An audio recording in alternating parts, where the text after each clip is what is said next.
Morning. তো আমি সকালবেলা ব্রেকফাস্ট নিয়ে বসে পড়েছি, দেখতে পাচ্ছ। ব্রেকফাস্ট করেই কিন্তু আমি রান্নার প্রিপারেশন চালু করে দিচ্ছি। আর আজকে কি হয়েছে বানিয়েছি দেখতে পাচ্ছ, বিরিয়ানি। হ্যাঁ, এখানে বিরিয়ানিতে না ফুড কালারগুলো একদম ভালো হয় না। মুম্বাইয়ের ফুড কালার এমনই, দেশ থেকে আমরা বেশিরভাগ মিঠা আতর ফুড কালার এগুলো সবগুলোই নিয়েছি, কিন্তু এইবারে আমি দেশ থেকে নিয়ে আসতেই ভুলে গিয়েছিলাম।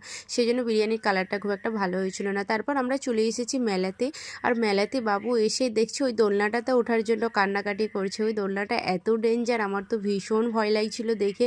মানে আমি জাস্ট অবাক, কোথায় যাচ্ছে শুধু দেখতে পাচ্ছ। ও মাই গড, মানে আমি তো দেখেই আমাতে রাজাতে দুজনে বলছি কি চলছে এটা দেখতে পাচ্ছ, মানে কি যে কি আমি কিছুই বুঝতে পারছি না। আমার তো ওরা উঠেছি, ওদের কিছু হয় না, আমার তো মাথা ঘুরছিল দেখে। তারপর বাবু দোলনা টোলনা ঘুরে একটু চলে এসেছে। এখানে চাবির রিং নিত, ওর পাপা একটা চাবির রিং নিচ্ছিল, কিন্তু বাবুর এই গাড়িটা পছন্দ হয়েছে, ওই রিংটা নেবে বলে খুব করছিল, তো ওটাই ফাইনালি নিয়ে আসছি।